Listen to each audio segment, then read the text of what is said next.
Good morning, and welcome to our November planning and work session. It's a real treat for us to be here in the Thomas Enterprise Entrepreneurship Hub, as well as it's a real thrill to be in Pembroke, North Carolina, and home of the University of North Carolina at Pembroke, and to a terrific set of public schools that serve our K-12 students. You know, it's a real pleasure to be in the Sandhills, because the Sandhills is a region that's home to many things that we cherish about North Carolina. And just to name a few, right up the road is the home of the Airborne, the famed All-American 82nd Airborne Division that has represented our nation and our state so well, is based right here in the Sandhills. This Thomas Entrepreneurship Hub, led by Dr. O'Brien. We're delighted to be here, and we thank you for having us. And we look forward to learning more about this facility as well as the way that you're impacting positively this community. The Sandhills is also home, as I mentioned, to one of our fine universities, the University of Pembroke, that has one of our most important partners, the College of Education, of which our own Dr. Oxendine is a professor, and we have Dean Floyd here who both will be speaking to us in just a few minutes. So those are other two gems of the Sandhills region. Sandhills are also known as having fiercely dedicated, fiercely loyal citizenry. And that's no more apparent than this month when we celebrate the Native American Indian and Native Alaskan Heritage Month. So it's appropriate that we're here this month in the Sandhills. And then also, we have some terrific public school educators in the Sandhills, and we're going to learn from them over the next few days. We're going to hear from Dr. Williamson, the superintendent of the Robinson County Schools, and Board Member Lowry, who are one of our key partners in making positive things happen for students in that school district. But we'll also hear from other districts in the Sandhills region about how they are elevating the performance of their students and overcoming the challenges that they face, some of which were highlighted in the recent report from the NAEP testing, which, yes, it showed that the issues that we face, we continue to face, and that we have much more work to do. But that will be a path towards showing great gains for our students in the days ahead. We're going to be joined here in the Sandhills region by some additional superintendents during the course of this meeting. In addition to our own Dr. Valerie Bridges, our superintendent advisor, Dr. Wesley Johnson from Clinton City, Mr. Howard McLean from Anson County, Dr. Tim Locklear from Moore County, Mr. Jeff Wallace from Davie County, Dr. Chris Kennedy from Thomasville City Schools, Dr. Jared Dennis from Stanley County, Dr. Aaron Allen from Lincoln County, and Dr. Aaron Gabriel from Newton Conover City Schools. If you're a sitting superintendent in one of our local districts, could you stand at this time? Oops. And so the work we're going to do here in the Sandhills region is building on the work that we did just a few weeks ago in the last few days of August, in which we're continuing to refine and clarify our state's strategic objectives and goals for our K-12 public school system, all with the intention of moving into action and taking the steps necessary to turn those goals into reality. And so before I turn it over to our superintendent for her welcome remarks, I would like to share one other thought about why it's so good to be in the Sandhills region this particular week. You know, it's appropriate that this week we're meeting at the same week that we're celebrating an annual ritual, an annual fall ritual. And no, I'm not referring to Halloween, although I'm sure you had a good time last night. Actually referring to the World Series. And that's appropriate. Dr. O'Brien is cheering for the Phillies, by the way. But that's appropriate because baseball carries many lessons that we can learn from in terms of how to continue to honor and leverage cherished traditions that continue to be effective while also making the necessary changes to improve the game.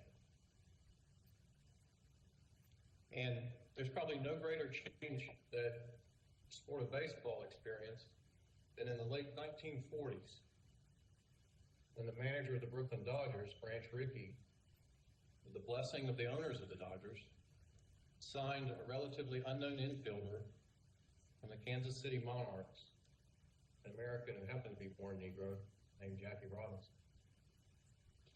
And when he signed Robinson, he knew that he was putting Robinson in a dangerous place. He knew that Robinson would be subject to insults and threats. He knew that the Dodgers would be subject to such. He knew he would run off many Dodger fans, and that he himself would personally be subject to some of those threats. So why did he hire Jackie Robinson? He could have found an infielder somewhere else. He hired Jackie Robinson for the same reason Dean Smith recruited Charlie Scott from the Sandhills region, Warrenville, to make the team better. And boy, did Robinson make the team better. Along with Don Newcomb and Roy Campanella and other players that followed him, the Dodgers not only became better, they won multiple World Series. And it's easy for us, looking back over history, through our tendency to romanticize facts, to miss the hard reality that Robinson and Rickey and the Dodgers faced. That reality was no more apparent than one particular away game early in Robinson's career, when he was subject to the usual threats and slurs and angry taunts as he took his position in the infield. And it kept building to a crescendo until his teammate, Pee Wee Reese, Southerner, born and raised in segregated South, segregated America, where segregation was not only a fact of law, walked across the infield. Pee Wee Reese was the most famous, the most beloved Dodger. He walked across the infield and put his arm around Jackie Robinson, as if to not only show, but to say, this is my teammate, we wear the same uniform, we fight hard to win the same team. He is my teammate, he is my equal. And eventually the crowd died down and baseball game went on. But the question before us is, who are today's Jackie Robinson in the public school system in North Carolina? Maybe even more importantly, who are today's Branch Rickeys and Pee Wee Reeses, those who hold the power and the authority and the ability to make change? I don't know if the Phillies or the Astros are going to win this World Series, but I know we're all better because of what Branch Rickey and Jackie Robinson and Pee Wee Reese did in the 40s. And I say that as an avowed Atlanta Braves fan. But thanks for being here today. We look forward to accomplishing some great things together. Superintendent. Well, thank you so much, Chair Davis. It's great to be with everybody. Thank you for taking time out of your schedule to come to the Sandhills. I will never forget my first experience in this part of the state. It was several years ago, and my then boss, Governor McCrory, was actually on IV antibiotics. He was so sick, and he was scheduled to speak at the installation of Chancellor Robin Cummings, the Chancellor of UNC Pembroke. And I was asked to, as his education advisor, to fill in for the governor. And I could not have been more nervous. I didn't know the chancellor. And so at that time, prior to becoming chancellor, he had been the deputy secretary at DHHS. And so I called over to DHHS and I asked around, what can you tell me about Robin Cummings? What can you tell me about Dr. Cummings? And to a person, everyone said that he was one of the hardest working, genuine, nicest, the word nice just kept coming up time and time again, nicest people that they had ever met. And then I learned a little bit more about his background. He grew up with several brothers and sisters. He is Lumbee. And has frequently said that they were very poor, but he did not realize that he was poor. And he grew up to become a cardiothoracic surgeon. And I just absolutely love that success story. But I will tell you that when I had to go and present myself as the replacement, I mean, can you imagine having a governor speak at your installation, and then you find out that there's just some little blonde girl who's a nobody coming to speak, and he could not have been more gracious. So it was an honor to be at the university that day, to meet the chancellor and his family and his team. They were an amazing group of people. The university put on a spectacular event for that installation, and I have been a fan of the area ever since. So I am incredibly excited that we're going to hear, as the chair said, from educators in this part of our great state. The agenda is action-packed for the next 2 days prior to our regularly scheduled meeting, and we're going to hear a lot of good things that are happening in public education in our state. And with that, I will turn it back to the chair. Thank you, Superintendent. We'll now turn to Dr. Barry O'Brien, the Executive Director of this Thomas Entrepreneurship Hub. Say it, is that all right? Whatever is your pleasure, sir. So the tea. Eric, thanks so much for coming down here, and your comments about Robin, our beloved chancellor. I was so happy as dean of the University of South Carolina. This was my alma mater. I played basketball here before your parents were born. And he called me and asked me to come up and speak with him. And he said, are you interested in the job? I said, no. And it took about 10 or 15 minutes out on his deck overlooking campus. His powers of persuasion, what this university meant to him. And 7 minutes in, I'm breaking the belief.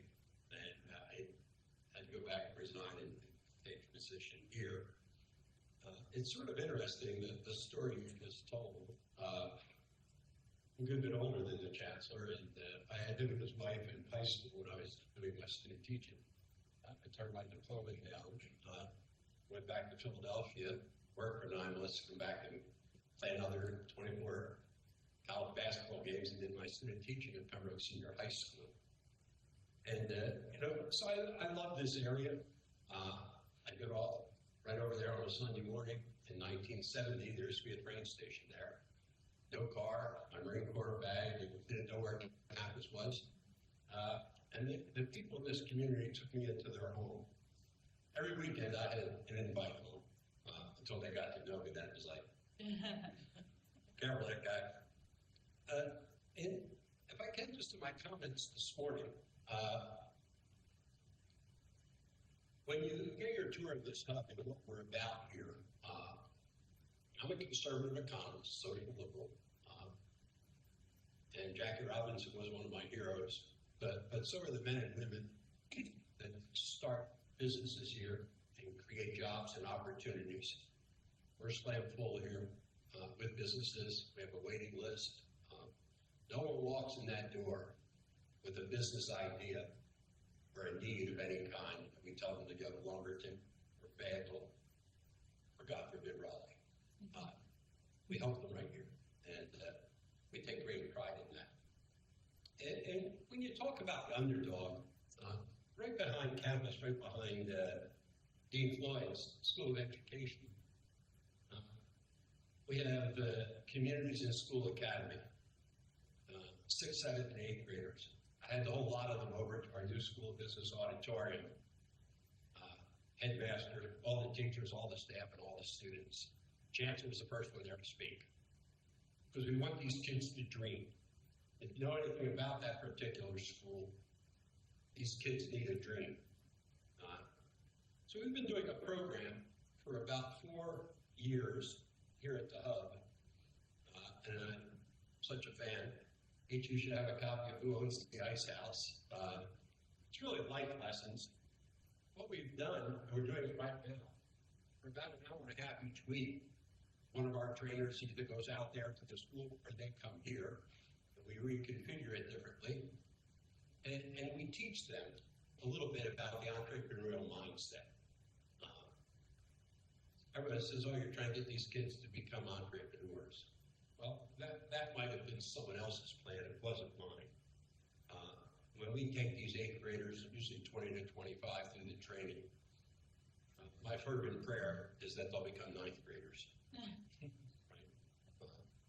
And I think that the 8 life lessons in here, whether you're going to start your own business or whatever your endeavor might be, these life lessons work. It's how you got to be where you are today. Somewhere along the way, you picked up good habits. I wanted to spend a second on a young lady. We have our board meeting. Mr. Thomas, whose name is on our hub and on the A.S. Thomas Center and on our new School of Business building. This is his passion. Right? He was raised here. He's the one credited for building the Los Angeles skyline. He owned the Sacramento Kings in the NBA. Just a charming, charming man. He had me on the phone the other day. He said, in a weak moment, I gave the chancellor some money, and now my name's on the School of Business building. What a building it is. This hub's my baby. He wants us to grow this community. We're not about teaching theory. We're about creating businesses and creating jobs and creating opportunities. Along those lines, I'm giving you the brief tour back at our large conference room. I have 4 poster boards up there. And so when we take these 8th graders through this training, the end product, in groups of 4 or 5, they have to create a business. And you'll see, it might be a little bit sophomoric, some of their ideas. But while I was dean and my dear friend Tom Hall was directing this, at the end, they give their presentations, and it's for cash prizes. This is a capitalist sort of business organization. It's for cash. And we get funding. One of the things, if you want to infuse entrepreneurship into public education, you won't have any problems raising money. I saw some gentleman in his bike gave $1.5 million. I guess to the North Carolina School of Science and Math the other day. I saw it in the NC Digest. You know the kind of kids we get at science and math. They're going to succeed anyway, right? They're the creme de la creme. See, I believe that same thing about every kid. And so we had the big grand competition, and we're in this fascinating building with all the classroom technology. We serve pizza, and so I'm in there early. This little kid walks in, and he just stops. And he looks around, and I said, come on in. I said, grab a slide. He just did. He said, I want to live here. I said, well, you can. Let me show you how you might make that happen. I think the money we got was from Bank of America to fund this program, one of our donors. I was one of the judges that day, and I'll never forget this young lady who walked up with her group of 4 or 5 and their poster board. Each kid has to speak. And she took 5 pieces, the paper down, and says, I'll refer to this later. I'm in charge of this group. So, and while they're doing the presentation, and it's a crazy idea for a business, you roll down the window and you throw trash and litter out. There's sensors around the car, and it picks it up and calls the police, and you can find.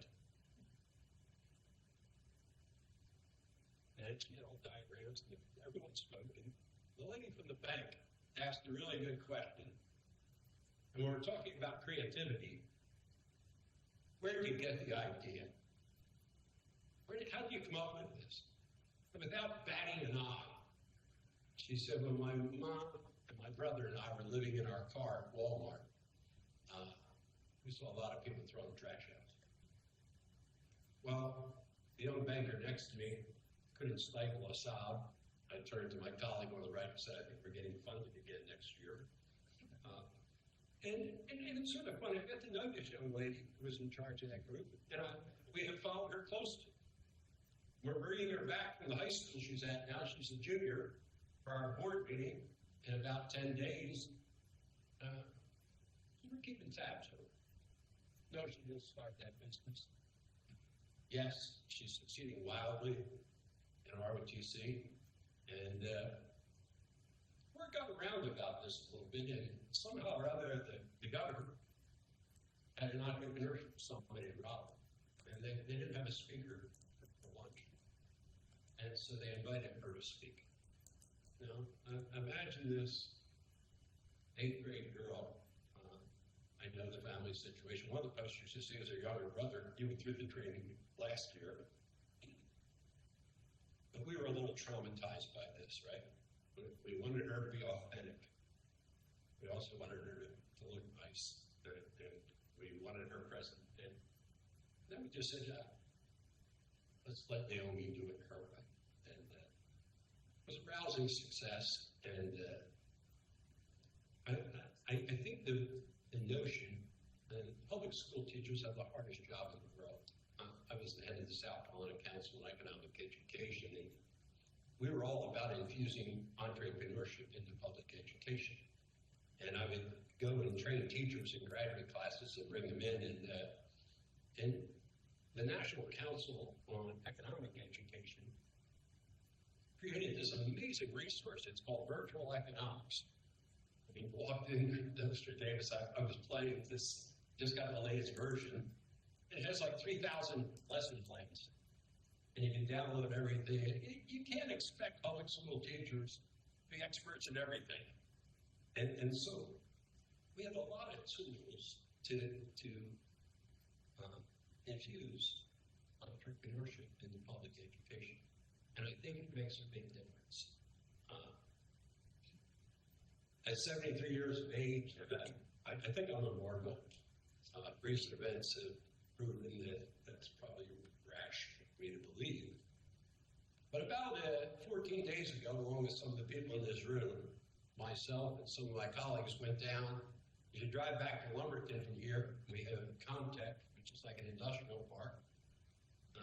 And we broke ground on the new Career and Technology High School and Planetarium here in Robeson County.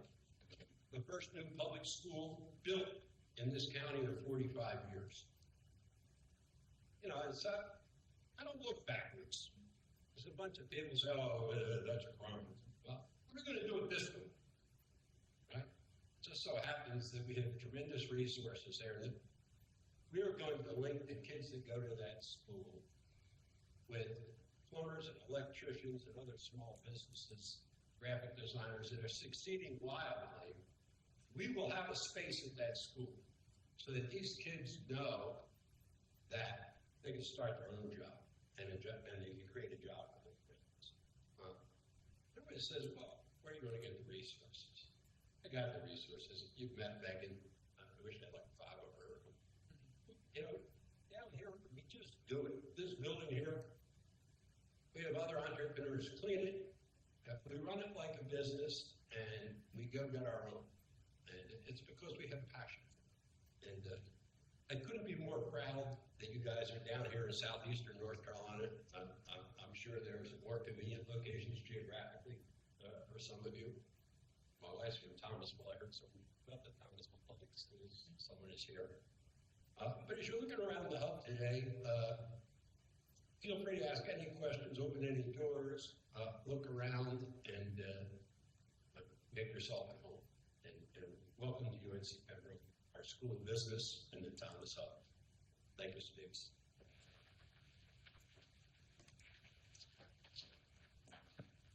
Thank you, Dr. O'Brien. We'll continue with our welcome from the Sand Hills. I'll turn to my colleague, Dr. Oxendine.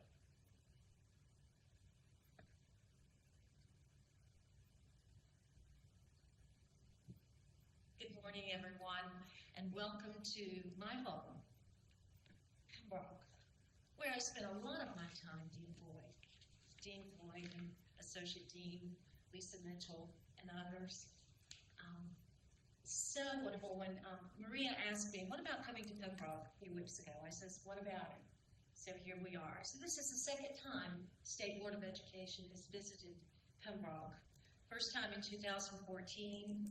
And we were on the campus of UNCP, so we had a wonderful 3 days there, and then again today for the next 3 days. So it's just really delightful. It just pleases my heart to see my friends and colleagues on the State Board of Education and our advisors and experts from DPI staff in the room with us today. So I want you to pay attention to what's in the center of the four. Okay? I learned a long time ago when I was studying to be a teacher 10 minutes up the road. At that time it was Pembroke State College. And then it became Pembroke State University, and now it's UNCP, and you're probably saying, how long are they? All those name changes. Was the Indian Northern School, wasn't it? Oh my.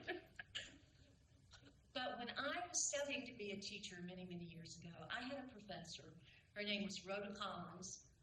I wonder if you remember her? She's still here. She always said, you've got to have something visual. Have something visual when you're standing before students. So that's my visual.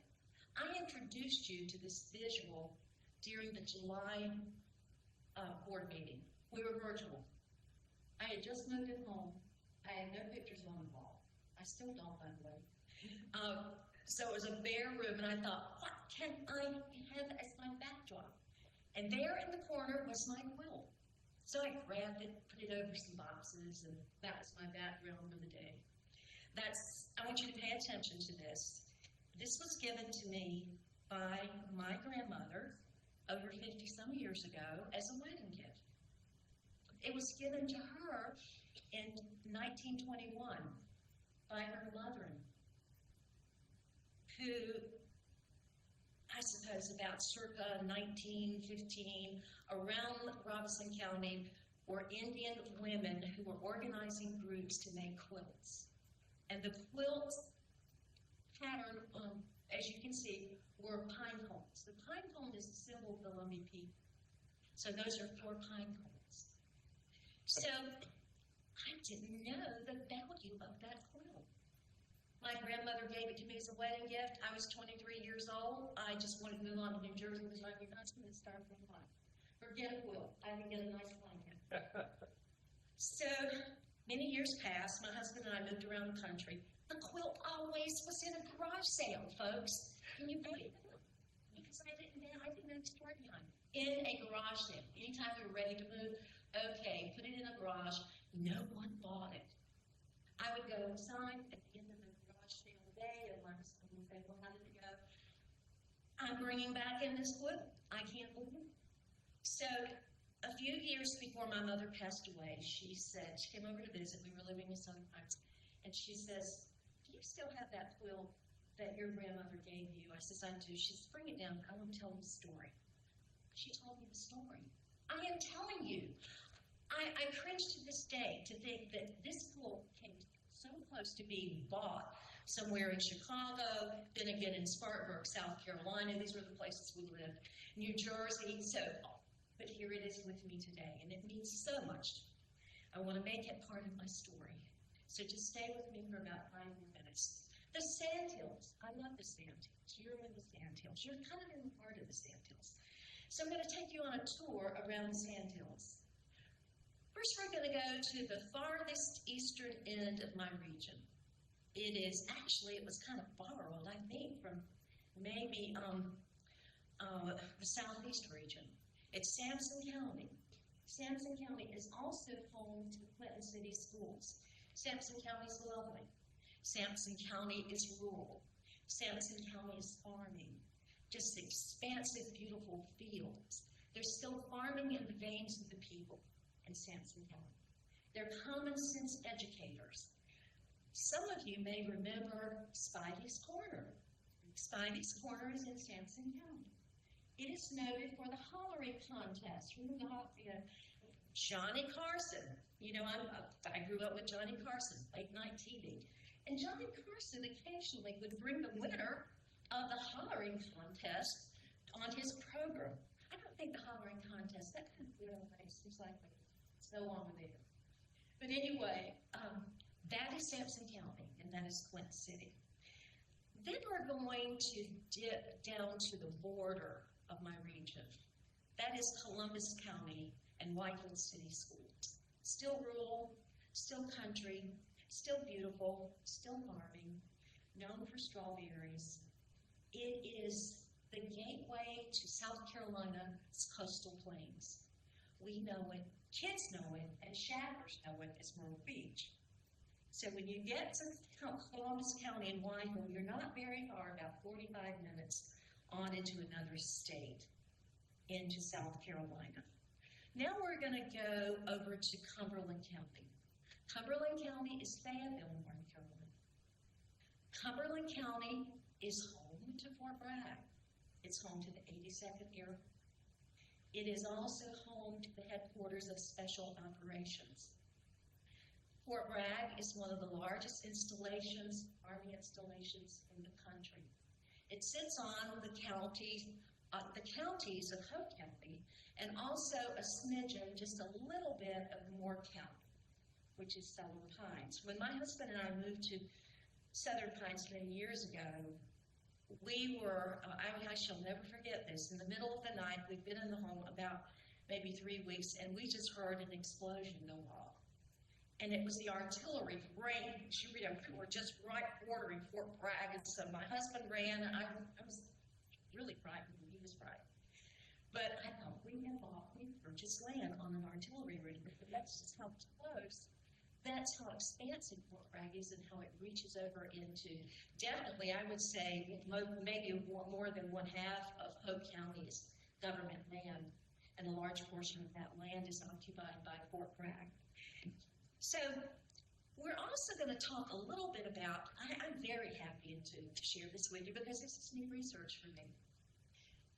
The Sandhills is home to 4 of North Carolina's 9 astronauts.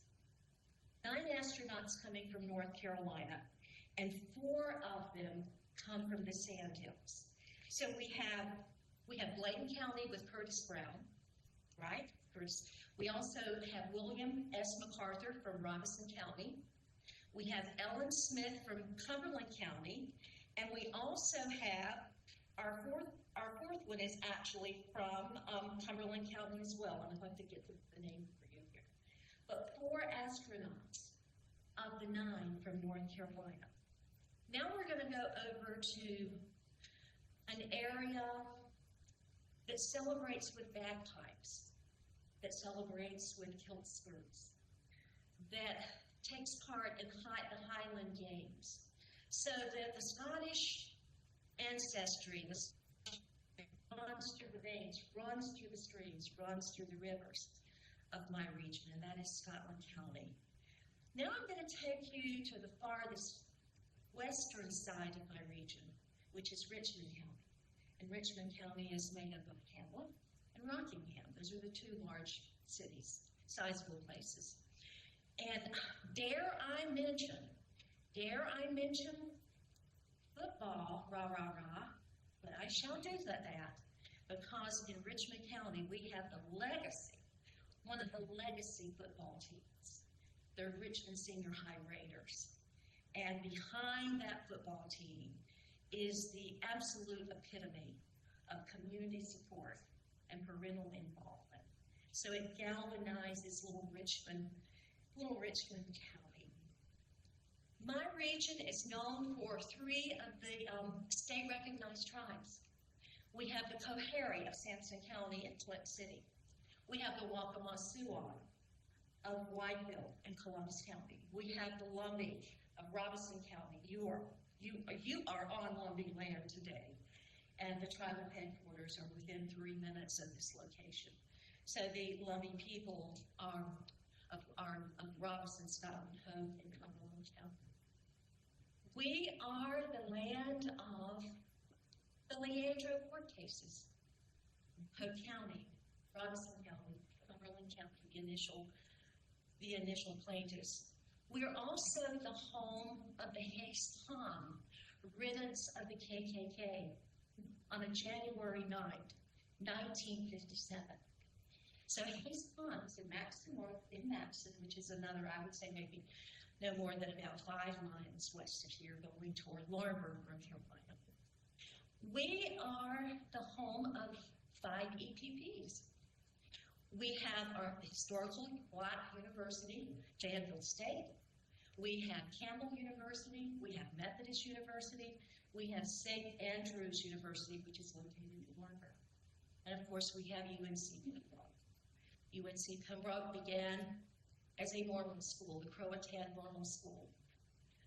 On a $500 appropriation by the General Assembly out of the 1885 session, and in 1887, the building, this one-room school building, which was, I suppose it's located maybe about 3 miles west of here. And then eventually, the building was built by the hard work of Indian men and women and churches and the community at large. And then eventually we moved to the campus where we're located today. In 1913, the first female Indian teacher graduated or finished her program at the Croatan Normal School. Her name was Mary Catherine Oxendine Moore, part Lumbee, part Waccamaw-Siouan. Her great-great-niece, Olivia, teaches at that school today, where Mary Catherine Oxendine Moore learned to be a teacher. So we are as rich as it gets with heritage. We are as rich as it gets with struggle. We are as rich as it gets with compassion and diligence and endurance and doing our very best and beyond that in the name of educating. 126,000 students make up the Sandhills and 234 schools. So my Sandhills is my quilt. Thank you, Chair Davis.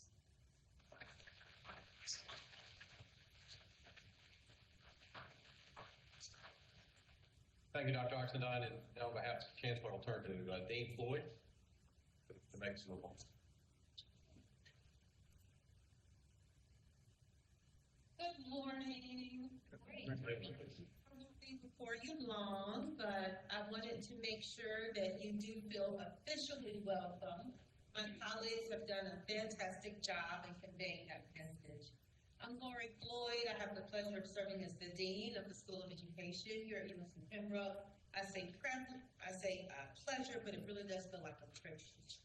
I too am a first-generation college student and have the opportunity to pour into the lives of future educators and really work with my team to change the narrative around what it means to become a professional educator in North Carolina. Spoke with the Chancellor this morning around 8:30, and he sends his regrets. I wanted to let you know that you are welcome, and he will be over to spend some time with you between now and Thursday afternoon. I don't know exactly what his schedule is, but I sent over all the details, and he will be coming to greet you personally. At this moment, he's finishing up opening comments as we dedicate the Kirk and Catherine Locklear American Indian Heritage Center. The grand opening is happening today over on main campus. So we're really delighted about that, and that's the only thing that we keep them away from today. So you've already heard wonderful things happening in the School of Education. You have a folder and you have a small token of appreciation from me and my team. I just want to reiterate some of the signature programs that we have going on right now as we follow your work and work to not only change the narrative, but create a positive momentum around education. We have the signature Brave Scholars Program, who are funded by the Anonymous Trust at $2.9 million. And you'll hear from some of our partners today about the work happening there, really aimed at finding diamonds in the rough, right? People who ordinarily may not have thought about college or thought about education as a career. And we're aggressively recruiting those folks with our partner districts. We hold a Brave Educator for a Day event. 2 weeks ago, we had over 80 students here on campus in collaboration with the Office of Admissions.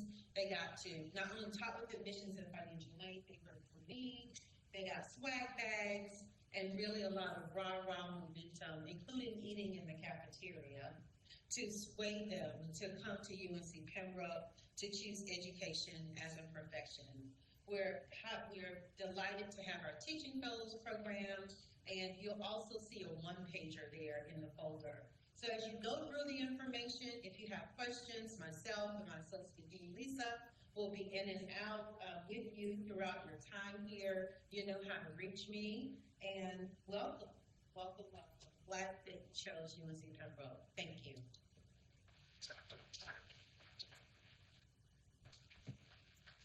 Dean Floyd, we not only appreciate the chance to be here at your university, but we also thank you for every one of those excellent teachers and principals that you prepare and send to our schools. Our aim is to send every one of our best graduates to a university like yours, another to turn are in this together. Thank you so much. Thank you. Thank you. And now one of our cherished partnerships is with the Robeson County Schools, and we have two leaders from that school system to join us today. First is Craig Lowry, member of the Robeson County Board, and then next will be Superintendent Freddie Williams, Dr. Freddie Williams. Welcome, Mr. Lowry. Thank you.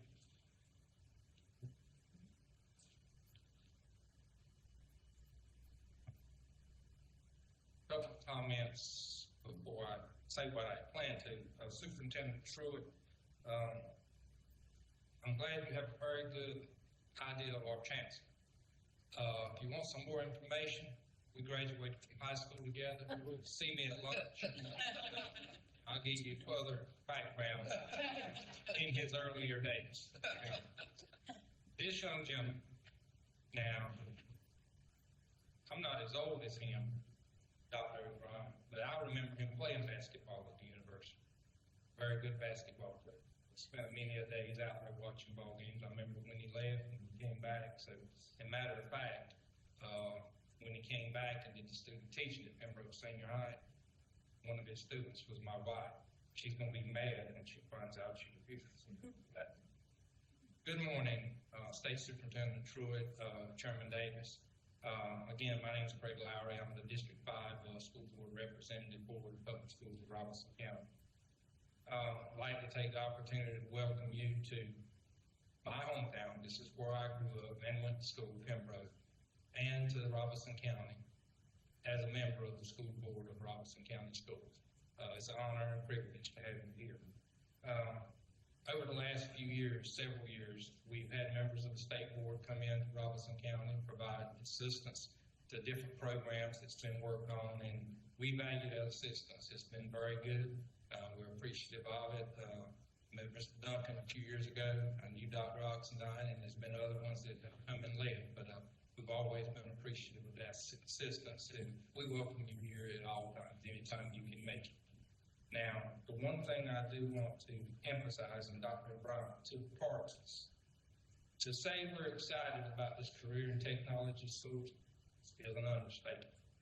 And I would ask you, when you leave here today, sometime before you go back, if you go out here to the main road, take a left, just keep going down, you'll run into Comtech Park, and right past Comtech Park, you'll see a sign that says Future Site. Projected date is August 2025. Now, you know how those projected dates are, so I do expect you back then. If it's before then or after then, make sure you come back when we have this grand opening, because it's going to be a grand opening. It's going to be a big, because this is something we've talked about, look forward to. The impact it can have on kids in this county, I think, will be tremendous. Kids that are living today, kids that are in the second grade, kids that haven't been born yet, because we got a vision of what this school can do for all children, and it's going to be set up where all children in this county will have the opportunity to go. So please come back when we get to that point, and please come back at any time. Again, thank you for being here.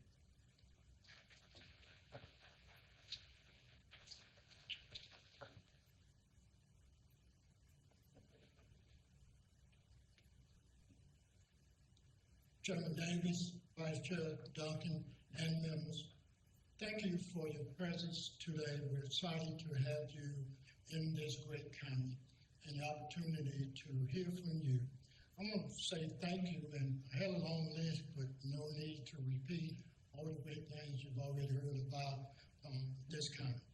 I do want to say to the board members, thank you for your leadership, thank you for your work, your courageous decisions that you make in tough times.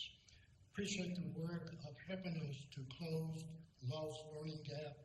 We're all disappointed with NAEP scores, but there's a bright future and hope that will turn, and we will not be alone in that happening.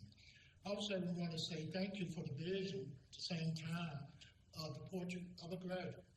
Our work, our challenge is how do we make that a reality? Every student. How do we provide every student beyond a sound basic education, but an education that they have a choice of what they want to be it college or career readiness. The real conversation is how we prepare our kids, that we give them an authentic choice. So thank you for your work. Thank you for your leadership. I do want to recognize and say welcome to the Sand Hills Regional Educational Consortium and recognize our Executive Director, Dr. Ron Hargrave, Ron, if you also, and then want to recognize our Regional Director, Dr. King. We just appreciate it. So again, welcome. All that we can do to support and help you. And I want to say personally, thank you for the need-based grant that funded, because without that, we would not be having a conversation about a career technical high school center that will make a difference in the lives of the students in Robeson County. Data says that 70+% of our students remain in the county. So how critical is it that we have an opportunity that kids can take advantage of that? I would be amiss if I didn't say thank you for the wonderful partnership to UNCP, Dr. Floyd, Education Department. We're constantly having conversations and forming partnership. But again, on behalf of all 13 superintendents of Sand Hill Region, thank you for your presence.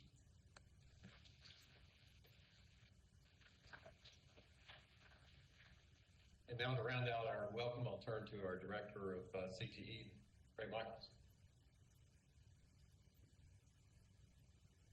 Excuse me, Senior Director, Ray Michaels. My business cards still say director because I'm too cheap to buy new. Thrifty, that's what it is. Oh, thank you. Well, thank you for having me here today and asking me to say a few words. I'm really honored and humbled that you would ask me to talk about something that's so near and dear to my heart.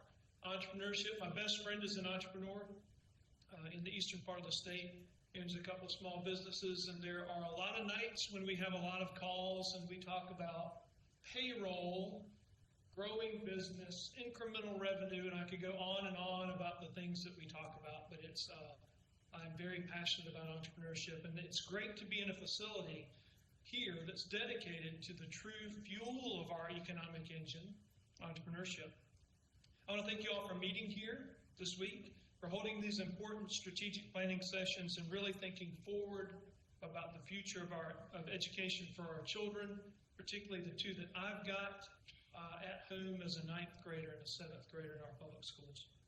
Several years ago, I was fortunate and blessed to have served as 2 terms as the president of the Consortium for Entrepreneurship Education, which is a national group of states that works on education standards, policies, research, resources, etc., and serves as a convening group for many players in the entrepreneurship education space. So many opportunities exist in our public schools across North Carolina and the nation for children to learn about entrepreneurship, the entrepreneurial spirit, ideation, creativity, and so many other things. I did want to share some numbers with you very quickly because numbers are very near and dear to my heart as well when we talk about public education. I like a strong ROI. Dr. Barr and I talk about that every now and then, an ROI on the things that we're doing in public schools. So we look at entrepreneurship and business management with 3 prongs because we have 3 different pathways: entrepreneurship, business management, and project management. Recognizing that children are on different journeys to owning their own business one day. We also recognize that if a child doesn't want to own their own business or be an entrepreneur one day, them understanding the basic core principles about entrepreneurship will make them a much better employee. Understanding that you don't waste, that you're thrifty, that you're frugal, little things like that. So very quickly, our project management pathway enrollment has grown from 1,800 students to 4,300 students in 4 years. Significant growth. I hold a PMP, it is a credential in project management, understanding the basic tenets of how to manage projects, scope, time, cost, quality, etc. It's very, very important. Those are life skills. We talk about life skills, those are life skills that children need to have and understand to be successful. Our business management pathway enrollment has grown from 1,064 to over 9,200 in 4 years. Significant growth there as well. And lastly, our entrepreneurship pathway enrollment has grown from 6,600 children 4 years ago to over 20,000 this year.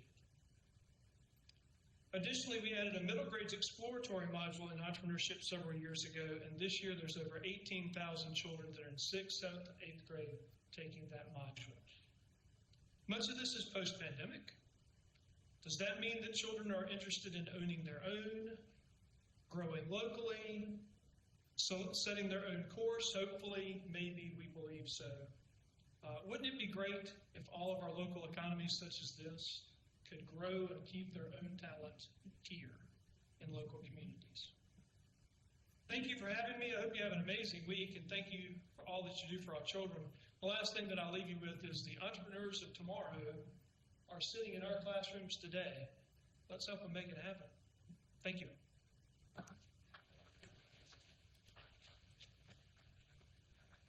Thank you, Mr. Michael. So now I think we'll have a quick guided tour. Is that right, Dr. Bryan? And then following the tour, we'll have lunch and reconvene at 1 o'clock. 1 o'clock. Okay, where should we meet, Dr. Bryan? We're gonna just flow this way, and with a bigger space, we'll end up in about 15 minutes, right here where the food is. All right, sounds great. We're making things. We're gonna make stuff in the makerspace. Send me some glitter. We're gonna make stuff. I don't know what I'm talking about, but